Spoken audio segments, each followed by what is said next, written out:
नमस्कार, आदाब। The wire की इस लाइव में आपका बहुत-बहुत शुक्रिया है जॉइन करने के लिए। आज हम बहुत ही इम्पोर्टेंट विषय पर चर्चा कर रहे हैं। जो दर्शक हमारे साथ जुड़ रहे हैं, उनको हम बताना चाहेंगे कि आज हम चर्चा कर रहे हैं बढ़ते हुए केसेस की और ख़ास तौर से ओमिक्रॉन वायरस की। जो वेरिएंट है नया कोविड का, उसकी वजह से संक्रमण बढ़ता हुआ नज़र आ रहा है। देश भर के काफ़ी शहरों में एक लगातार एक सर्ज जो है केसेस में वो नज़र आई है। दिल्ली और बंबई खास तौर से ऐसे क्षेत्र हैं जहां पर केसेस लगातार बढ़ रहे हैं, जबकि अश्योरेंसेस कल ही हमने देखा कि मुंबई के जो मेयर हैं उन्होंने कहा कि हॉस्पिटलाइजेशंस अभी लिमिटेड हैं। वहीं दिल्ली के चीफ मिनिस्टर अरविंद केजरीवाल ने भी एक अश्योरेंस दिया कि जो इन्फेक्शन है वो काफी माइल्ड है। पर आज इस लाइव पर हम डिस्कस करेंगे इस बढ़ते हुए सर्च के बारे में, और किस तरह से जो आम जनता है, जो हम लोग हैं, जो अपने घरों से बाहर निकल रहे हैं, काम के लिए बाहर जा रहे हैं, एक टोटल लॉकडाउन नहीं लगाया गया है, तो हम कैसे इन सिम्टम्स को आइडेंटिफाई करें, कैसे खुद का बचाव करें, और लक्षण जो हैं वो क्या-क्या हैं इस वायरस के, और आगे की स्थिति हमें कैसी नज़र आ सकती है, इसके बारे में आज हम चर्चा करेंगे और आपको पूरा अपडेट देंगे। जो पूरे देश भर का कोरोना वायरस अपडेट है, वो आज हम आपको यहाँ पर मुहैया करवाएंगे। और हमारे साथ जो पब्लिक हेल्थ एक्सपर्ट हैं, जिन्होंने काफी किताबें लिखी हैं, उन्होंने कोरोना वायरस पे बहुत ही एक्सटेंसिव रिसर्च किया है। डॉक्टर चंद्रकांत लहरिया हमारे साथ मौजूद हैं। डॉक्टर सर, आपका बहुत-बहुत शुक्रिया कि आपने वायर को ये समय दिया हमारे साथ जितने भी अपडेट्स हैं और जितने गाइडलाइंस हैं वो शेयर करने के लिए आपका बहुत-बहुत शुक्रिया।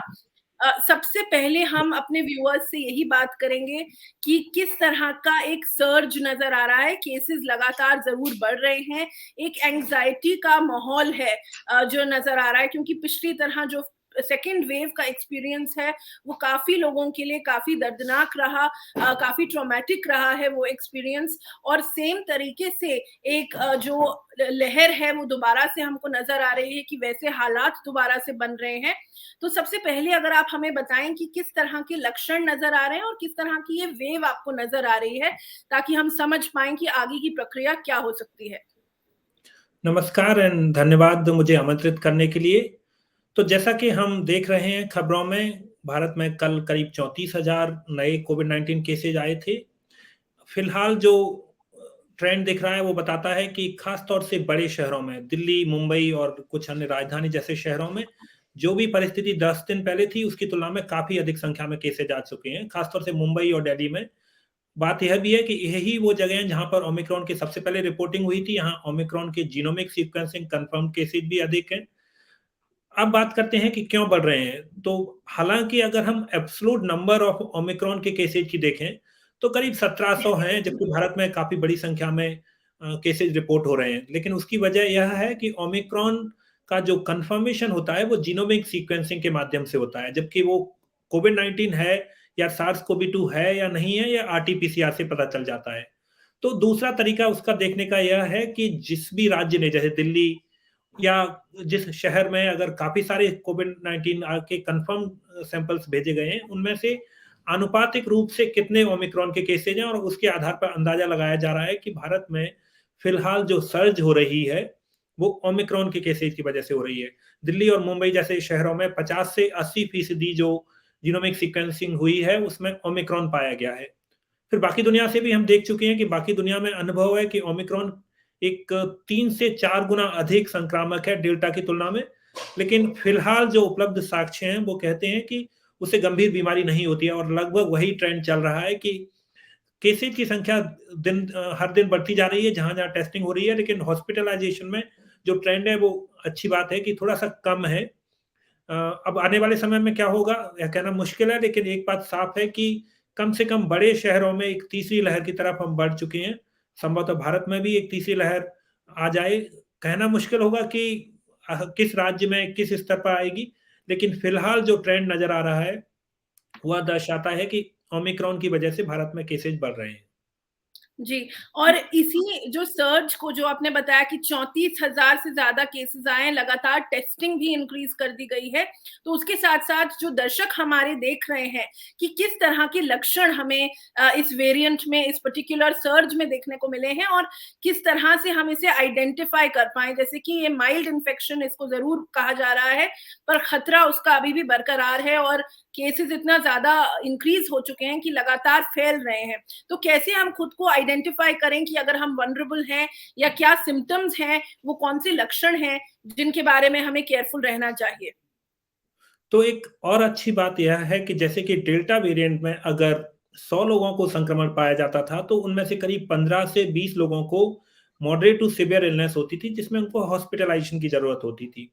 बाकी जी, 100 में से 80 को असिम्प्टोमेटिक और माइल्ड सिम्प्टोमेटिक डिज़ीज़ होती थी। ओमिक्रॉन में फिलहाल माना जा रहा है कि 100 में से 90 से 95 बल्कि 98 तक को असिम्प्टोमेटिक और माइल्ड इलनेस होगी, सिर्फ़ 2 लोगों को हॉस्पिटलाइज़ेशन की ज़रूरत होती है। तो सिम्पटम्स इसमें यूजुअली आते नहीं हैं, अगर आपने एक्सपोज़र हुआ है, कोई ट्रैवल हिस्ट्री रही है, अगर मार्केट वाले इलाके में गए हैं और अगर आपको बुखार आता है, शरीर में दर्द होता है, कोई भी साँस लेने में दिक्कत होती है, तो आप मान के चल सकते हैं फिलहाल कि आपको कोविड-19 का रिस्क है। अगर आपको सिम्पटम्स आ रहे हैं, तो आप कोविड-19 का टेस्ट करा सकते हैं। बाकी लक्षणों में प्रीवियस जो डेल्टा वेरिएंट था और इसके लक्षणों में इतना अधिक अंतर नहीं है। एक जो मुख्य लक्षण बोला जाता है स्क्रैची थ्रोट, अर्थात जी, गले में और नाक में पीछे की तरफ थोड़ा-सा स्क्रैचिंग जैसा और खरा खरा खरो खराश जैसा महसूस होता है, वो इसका एक स्पेसिफिक लक्षण माना जाता है। अदरवाइज़ मैं दोहराऊँगा कि शरीर में दर्द, बुखार, साँस लेने में दिक्कत, तेज़ साँस चलना और गले में खराश, उस तरह के लक्षण अगर आपको आ रहे हैं और आपका एक्सपोज़र हुआ है, आप बाज़ार या मार्केट में गए हैं, मास्क नहीं पहना हुआ था, किसी फंक्शन में गए हैं, तो संभवतः आपको कोविड-19 हो सकता है। अब चूँकि हम जानते हैं कि भारत में फ़िलहाल ओमिक्रॉन के केसेज़ बढ़ रहे हैं, लेकिन डेल्टा भी फैल रहा है, तो हो सकता है वो डेल्टा हो, ओमिक्रॉन हो, लेकिन दोनों ही परिस्थिति में आपको सेम प्रक्रिया का पालन करना है। अगर आपको लक्षण आ रहे हैं, तो आपको डॉक्टर की सलाह लेकर या खुद जाकर कोविड-19 का टेस्टिंग करा सकते हैं और उसके आधार पर आप अगली प्रक्रिया फ़ॉलो कर सकते हैं। याद रखिए कि जब भी कोविड-19 का टेस्ट करा रहे हैं, आपको लक्षण आ रहे हैं, तो आप ढंग से मास्क पहनना शुरू कर दीजिए और अपने आप को आइसोलेट कर सकते हैं, जब तक आपके टेस्ट का रिज़ल्ट आ जाता है। अच्छी बात फिलहाल टेस्टिंग में यह है कि भारत में जैसे कि पहले समय में होता था करीब 1 साल पहले कि 24 घंटे, 48 घंटे लगते थे। आजकल कम से कम बड़े शहरों में 2 से 4 घंटे या 5 घंटे में आरटी-पीसीआर की रिपोर्ट आ जाती है। तो आप सैंपल दीजिए और आइसोलेट करिए और जब उसका नतीजा आए, उसके आधार पर अगला कदम उठाइए। जी। तो काफ़ी सरल तरीके से आपने इस बात को रखा, बहुत-बहुत शुक्रिया इस बारे में। इसी के साथ-साथ हम अब दर्शकों को भी यही अपडेट्स देना चाहेंगे कि जैसे जीनोम इसका टेस्टिंग का सीक्वेंसिंग का ज़िक्र किया गया, तो दिल्ली जैसे शहर में जो सैंपल्स कलेक्ट किए गए हैं, उसमें 80% से ज़्यादा जो सैंपल्स कलेक्ट हुए हैं, उसमें ये डेटा सामने आया है कि 80% से ज़्यादा लोगों को कोविड जो है वो डिटेक्ट हुआ है। इस तरह का डेटा आज ही सामने आया है। अभी दिल्ली जो है वो येलो अलर्ट पर है एक तरह से। हम देख रहे हैं कि अलग-अलग शहरों में दिल्ली हो चाहे बम्बई, बेंगलुरु जो बड़े शहर हैं, जो मेट्रोपॉलिटन सिटीज़ हैं, जो डेंसली पॉपुलेटेड शहर हैं, वहाँ पर येलो अलर्ट्स हुए हैं, नाइट कर्फ्यूज़ लगाए गए हैं। तो इस तरह के स्टेप्स जो हैं वो सरकार ऑलरेडी ले रही है क्योंकि एक हेल्थ केयर जो हमारा सिस्टम है, जिस तरह से सेकेंड वेव में वो क्रम्बल किया था, उस पर जोर पड़ा था, हॉस्पिटलाइजेशंस इंक्रीज हुए थे, तो उस प्रकार के रिस्क्स ना दिखें इसके लिए काफी सारे स्टेप्स जो हैं वो उठाए जा रहे हैं। दिल्ली की अगर हम बात करें, नेशनल कैपिटल की बात करें, तो पॉजिटिविटी रेट लगातार हमें इंक्रीज होता हुआ नजर आ रहा है और सिर्फ दिल्ली में ही नहीं बल्कि काफी अन्य मेट्रोपॉलिटन सिटीज में यही ट्रेंड दिख रहा है कि पॉजिटिविटी रेट इंक्रीज हो रहा है। अभी दिल्ली में पॉजिटिविटी रेट 4.50% तक है और अगर 5 से ज्यादा वो हो जाता है, 2 कंसेक्यूटिव दिन चलता है और 5% से ज्यादा रहता है, तो एक पॉसिबिलिटी है कि एक टोटल कर्फ्यू जैसी सिचुएशन लग जाए और ताकि मूवमेंट लोगों का रिस्ट्रिक्ट हो पाए, एसेंशियल सर्विसेज रहें, इस तरह की पॉसिबिलिटीज हैं जो डिस्कस की जा रही हैं। तो डॉक्टर, एक और हमारा सवाल जो सिम्टम से ही जुड़ा हुआ है वो ये है कि मोदी सरकार ने काफी बड़ी अनाउंसमेंट की थी वैक्सीनेशन ड्राइव को लेकर के और बूस्टर ड्राइव को लेकर के।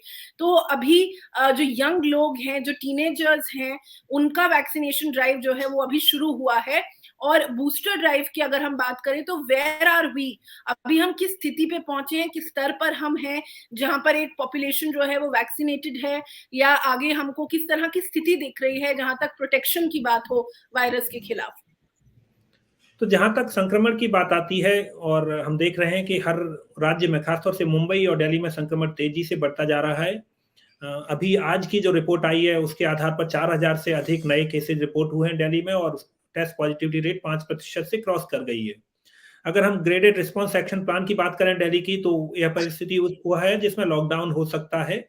लेकिन हमें याद रखना होगा कि दिल्ली ने जब 0.5% टेस्ट पॉजिटिविटी रेट पर कुछ रेस्ट्रिक्शंस लगाए थे, उसके बाद 1% और 2% वाले रेस्ट्रिक्शंस को नहीं लगाया गया था, क्योंकि एक बहुत डायनेमिक सिचुएशन है, इवॉल्विंग सिचुएशन है, जिसमें हम देख रहे हैं कि संक्रमण बढ़ रहा है लेकिन इन्फेक्शन नहीं, लेकिन गंभीर बीमारी नहीं हो रही है। तो मुझे नहीं लगता कि फिलहाल भले ही 5% क्रॉस कर जाए, सरकारों को काफी करीबी से देखना होगा उसको कि संक्रमण और गंभीर बीमारी में कितना लिंकेज है। एक बात साफ है कि ओमिक्रॉन में, जिसको हम कह सकते हैं डीकपलिंग, अर्थात जो संक्रमण है और बीमारी दोनों अलग अलग हो गई हैं, काफी कम मात्रा में और कम प्रोपोर्शन में लोग जो संक्रमण होता है बीमार होते हैं, तो एक डिफरेंट अप्रोच फॉलो की जा सकती है। अब इसी बात को मैं याद रखना चाहूंगा कि वैक्सीनेशन के कॉन्टेक्स्ट में हमें याद रखना होगा कि वैक्सीन की जो भूमिका है वो गंभीर बीमारी, हॉस्पिटलाइजेशन और डेथ से बचाने में। वैक्सीन संक्रमण से नहीं बचाती हैं। संक्रमण से बचने के बचने के लिए जरूरी है कि हम कोविड अप्रोप्रिएट बिहेवियर का पालन करें। तो हम इन दोनों पहलुओं पर ध्यान रखना, क्योंकि यह बीमारी और फिलहाल जो वेरिएंट सर्कुलेट हो रहा है ओमिक्रॉन, उसमें संक्रमण अधिक है। तो संक्रमण रोकने के लिए जरूरी है कि हम मास्क को, सभी लोग जब भी बाजारों में या कहीं भी जा रहे हैं, मास्क को सही तरीके से, वेल फिटेड मास्क जिसे नाक और मुंह और थोड़ी तक और चिन तक पूरी तरह कवर हो, उस तरह से पहना जाए, हर बार पहना जाए। दूसरी, फिजिकल डिस्टेंसिंग या सोशल डिस्टेंसिंग हम कहते हैं, उसका पालन किया जाए। तीसरी, जब संक्रमण बढ़ रहे हैं तो निहायत जरूरी हो जाता है कि लोग खास तौर से जो अवॉइडेबल एक्टिविटीज हैं, मैं खुद सपोर्ट करता हूं कि इकोनॉमिक एक्टिविटी, अगर आपको शॉप पर, किसी बिजनेस एक्टिविटी, किसी काम पर जाना है तो सावधानी बरतते हुए जाइए, लेकिन जो अवॉइडेबल एक्टिविटी है जिसको आप डिले कर सकते हैं उसको रोकने की कोशिश करनी चाहिए, उसको डिले करने की कोशिश करनी चाहिए। खास बात यह है कि ओमिक्रॉन का जब भी संक्रमण हुआ है बाकी देशों में, बहुत तेजी से फैलता है। जैसे साउथ अफ्रीका का उदाहरण है, एक बिल्कुल शार्प पीक आया था और एकदम से नीचे आ गया था। तो अगर हम जहां जहां संक्रमण फैल रहा है उन शहरों में खासतौर से अगले 2 से 3 सप्ताह सावधानी बरतें तो हम इससे निकल सकते हैं बिना किसी मेजर नुकसान के। तो ये तो बात हो गई कैसे संक्रमण से बचा जाए। बात आती है गंभीर बीमारी से बचने के लिए वैक्सीन हैं। वैक्सीन में एक अच्छी बात है कि जैसे दिल्ली में 100% आबादी को, एडल्ट पॉपुलेशन को एटलीस्ट 1 शॉट मिल चुका है। इंडिया में करीब 90% एडल्ट पॉपुलेशन को 1 शॉट मिल चुका है। इंडिया के लिए एक और अश्योर करने वाली बात है, जिसको वैज्ञानिक भी कहते हैं, कि चूंकि भारत में एक संक्रमण हुआ था दूसरी लहर में काफी तेज रफ्तार से, उसके बाद 1 शॉट मिल चुका है और कुछ 65% को 2 शॉट्स मिल चुके हैं। इसको वैज्ञानिक भाषा में हाइब्रिड इम्यूनिटी कहते हैं। तो हाइब्रिड इम्यूनिटी संक्रमण से नहीं रोकती है, लेकिन थोड़ा अश्योरेंस देती है कि गंभीर बीमारी नहीं होगी। लेकिन हम इसको ऐसे नहीं ले सकते कि गंभीर बीमारी भी नहीं होगी, इसलिए हमें सावधानी भी बरतनी है और वैक्सीनेशन की रफ्तार को भी तेज रखना है। अंतिम बात करूंगा मैं, जो आपने बात की कि बूस्टर शॉट की। आने वाले 10 जनवरी से सरकार ने निर्णय लिया है कि 3 समूहों को, health care worker, doctor, nurse से साथ में फ्रंटलाइन वर्कर्स जो ग्रामीण क्षेत्रों में और कॉन्टैक्ट ट्रेसिंग अन्य काम करते हैं, आशा वर्कर, आंगनबाड़ी वर्कर, उन लोगों को वैक्सीन का 3rd या प्रीकॉशन शॉट दिया जाएगा। उसी तरह से 60 साल से अधिक की आबादी जिसको कोई भी कोमॉर्बिडिटी है, जो डॉक्टर की एडवाइस पर एक प्रीकॉशन शॉट ले सकते हैं। याद रखने की बात है कि 10 जनवरी से शुरू होगा, और जो भी इन 3 समूहों में, हेल्थ वर्कर्स, फ्रंटलाइन वर्कर्स और एल्डरली विद कोमॉर्बिडिटी में, जो भी व्यक्ति को लास्ट शॉट, जो 2nd शॉट वैक्सीन का मिला था, उसके 9 महीने पूरे होने पर प्रीकॉशन शॉट मिल सकता है। तो इन वैक्सीन की अपनी भूमिका है, कोविड अप्रोप्रिएट बिहेवियर की अपनी भूमिका है, हमें दोनों का पालन करना होगा। जी, तो ये कुछ गाइडलाइंस थी जो डॉक्टर लहरिया बता रहे हैं। उसके साथ साथ जहां तक टेस्टिंग की बात करें तो आरटीपीसीआर जो टेस्ट हैं वो ऑफ कोर्स 100% एक्यूरेट हैं, काफी सक्सेसफुल उनको माना जा रहा है, मतलब वो बेस्ट मेथड है एक तरह से इस वायरस को डिटेक्ट करने के लिए। उसके साथ साथ अब हम देख रहे हैं कि सरकार द्वारा और हेल्थ एजेंसीज द्वारा रिकॉग्नाइज करके जो घर पर सेल्फ टेस्ट किट्स बोला जाए, आप खुद से घर पर अपने कोविड टेस्ट को या एंटीजन टेस्ट को एडमिनिस्टर कर सकते हैं और खुद से आपको संक्रमण हुआ है या आप संक्रमित नहीं हैं, ये आप घर पर भी इस्टेब्लिश कर सकते हैं। तो डॉक्टर से मैं इसके बारे में भी अपने दर्शकों को बताना चाहूंगी कि अगर हमें बता पाएं कि सेल्फ केयर जो टेस्ट हैं कि you can detect your self कि अगर आपको संक्रमण है या नहीं, अगर आप उसके बारे में बता पाएं और उसकी इफेक्टिवनेस के बारे में कि उनका कितना बड़ा रोल हो सकता है आगे, उसके बारे में अगर आप हमें बता पाएं। काफी सारे हम जानते हैं कि आरटीपीसीआर एक कोविड-19 को कंफर्म करने का एक गोल्ड स्टैंडर्ड है। उसके अलावा रैपिड एंटीजन टेस्ट होता है जिसमें जो भी एक अच्छा टेस्ट माना जाता है, उसकी खास बात ये होती है कि आपको टेस्ट रिजल्ट बहुत क्विकली 15 मिनट से आधे घंटे में मिल जाता है। लेकिन उसमें जो टेस्ट पॉजिटिव आते हैं उनको फर्दर आरटीपीसीआर से कंफर्म करना होता है। उसके अलावा मार्केट में कुछ जो सेल्फ कोविड-19 टेस्ट आते हैं, अलग-अलग नामों से आते हैं, उनके आधार पर भी व्यक्ति खरीद कर उनका टेस्ट कर सकता है। लेकिन भारत में उन सेल्फ टेस्ट को इतना अधिक प्राथमिकता नहीं दी जाती है, क्योंकि कई देशों में सेल्फ टेस्ट को यूज़ किया जाता है और उसमें एक सिस्टम क्रिएट किया जाता है कि उसका एक लिंकेज होता है, उसका कोड होता है, उसको आप ऑनलाइन सिस्टम में डाल सकते हैं और लिंकेज कर सकते हैं। भारत जैसे देश में मुख्य रूप से आरटीपीसीआर और रैपिड एंटीजन टेस्ट को रिकमेंड किया जाता है। आप जाके किसी भी लैब में करा सकते हैं और उसके आधार पर आपको पता चल जाएगा। लेकिन मुख्य बात याद रखने की है कि मैं सलाह दूँगा कि आप अपना टेस्ट कराइए, जब भी कोई सिम्पटम आता है, प्रिफर्ड टेस्ट करा सकते हैं। आरटीपीसीआर कन्फर्मेटरी है। लेकिन मुख्य बात यह है कि अगर आप सिम्प्टोमेटिक हैं, माइल्ड सिम्पटम हैं, तो आप जब भी टेस्ट कराने जा रहे हैं या आपको कभी लगता है कि आप एक्सपोज हो गए हैं लेकिन अभी आप असिम्प्टोमेटिक हैं, तो अगर आप टेस्ट कराने का निर्णय लेते हैं, अच्छी बात है। अगर टेस्ट कराने का में आप इंतजार कर रहे हैं, तो जब तक आप इंतजार कर रहे हैं, तब तक आपको कोविड एप्रोप्रिएट बिहेवियर का पालन करें। ज़रूरत हो तो आइसोलेट करें, जिससे क्या होगा कि आपके परिवार के अन्य सदस्यों को इन्फेक्शन नहीं फैलेगा। हाँ, याद रखने की बात मैं और कहना चाहूँगा कि एक्सपोज़र के बाद 5 दिन बाद टेस्ट कराया जाता है अगर व्यक्ति असिम्प्टोमेटिक है, लेकिन सिम्प्टोमेटिक होने पर तुरंत टेस्ट कराया जा सकता है। जैसे अगर आपको आज सिम्पटम आ रहे हैं, तो आप इंतज़ार मत करिए, आप आज ही टेस्ट करा सकते हैं। लेकिन अगर आपको लगता है कि आप किसी व्यक्ति से जो कोविड-19 पॉज़िटिव था, उससे एक्सपोज़र हुआ, तो एक्सपोज़र के बाद अगर आपको सिम्पटम नहीं है, तो 5 दिन इंतज़ार करिए, तभी उसका टेस्ट का एक रिलायबल आउटकम आती है। जी।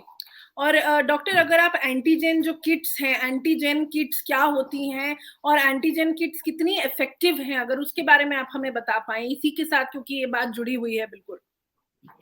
अब बात करते हैं कि दोनों को अंतर समझें, rapid antigen test and also RTPCR, reverse transcriptase, real time reverse transcriptase polymerase chain reaction, इन दोनों को समझते हैं। आरटीपीसीआर में वायरस का एक जीनोम लिया जाता है, वायरस का जो सैंपल कलेक्ट किया जाता है, उसमें जेनेटिक सीक्वेंस वायरस का होता है, उसको मशीन्स के थ्रू मल्टीप्लाई किया जाता है। तो जब उसको पर्टिकुलर नंबर ऑफ मल्टीप्लाई किया जाता है और अगर उस बीच में थ्रू जो टेक्नोलॉजी है उसमें हम देखते हैं कि अप टू 35 टाइम्स उसको मल्टीप्लाई करने पर अगर उसमें वायरस डिटेक्ट हो जाता है, वायरस का जीनोम डिटेक्ट होता है, तो उसको कोविड-19 पॉजिटिव बोला जाता है। 35 टाइम्स को हम साइकिल थ्रेशोल्ड या सीटी वैल्यू भी बोलते हैं। अगर वायरस का लोड ज़्यादा होता है, तो वायरस को 20 बार मल्टीप्लाई करने पर ही उसको मिल जाएगा 25 बार। जितना अधिक वायरस लोड व्यक्ति में होगा, उतना कम साइकिल में रन करने की ज़रूरत होगी। लेकिन अगर 35 से ज़्यादा टाइम लगता है, तो उसको नेगेटिव माना जाता है। उसमें जीनोम देखते हैं या वायरस का आरएनए पार्टिकल्स देखते हैं। रैपिड एंटीजन टेस्ट में हम एंटीजन का एक काउंटर होता है, जो उसको एंटीजन किट में वो देखते हैं कि वायरस का कोई भी जीनोम है, उसको मैच करने के लिए, उससे अटैच करने के लिए सब्सटेंस डाला जाता है, तो उससे अटैच करने पर वो डिटेक्ट हो जाता है। तो इसकी टेक्नोलॉजी अलग है। रैपिड एंटीजन टेस्ट का प्रॉब्लम ये रहता है कि सभी केसेज को, अगर 100 में से सिर्फ 50 अगर 100 लोग पॉजिटिव होंगे, तो उनमें से सिर्फ 50 टेस्ट पॉजिटिव आते हैं, बाकी 50 को मिस कर सकता है। ऐसे फॉल्स नेगेटिव काफ़ी अधिक देता है, जो आरटीपीसीआर के साथ इतनी बड़ी समस्या नहीं है। इसीलिए रैपिड एंटीजन टेस्ट रिलायबल नहीं है, लेकिन मैं दोहराना चाहूंगा कि इसका फायदा ये है कि आप आरटीपीसीआर के लिए कई घंटे लगते हैं लोगों को, मतलब छोटे शहरों में 1 दिन तक भी 1 से 2 दिन लग जाते हैं। तो आरटीपीसीआर उन सेटिंग्स में जहां पर तुरंत रिजल्ट की जरूरत है काफी यूजफुल होते हैं।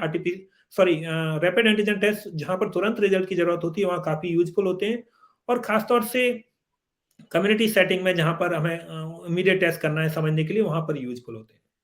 और जी। इनकी कॉस्ट भी कम होती है। रैपिड एंटीजन टेस्ट की कॉस्ट तुलनात्मक रूप से आरटीपीसीआर जी। से कम होती है। रैपिड एंटीजन टेस्ट को इंडिविजुअल टेस्ट कंडक्ट किया जा सकता है, जबकि आरटीपीसीआर सैंपल में एक मशीन्स होती हैं, उनमें जी। Particular number of test run किए जाते हैं, तभी उनको हम कंप्लीट कर पाएंगे। सो अपने अपने एडवांटेज हैं दोनों टेक्नोलॉजी के।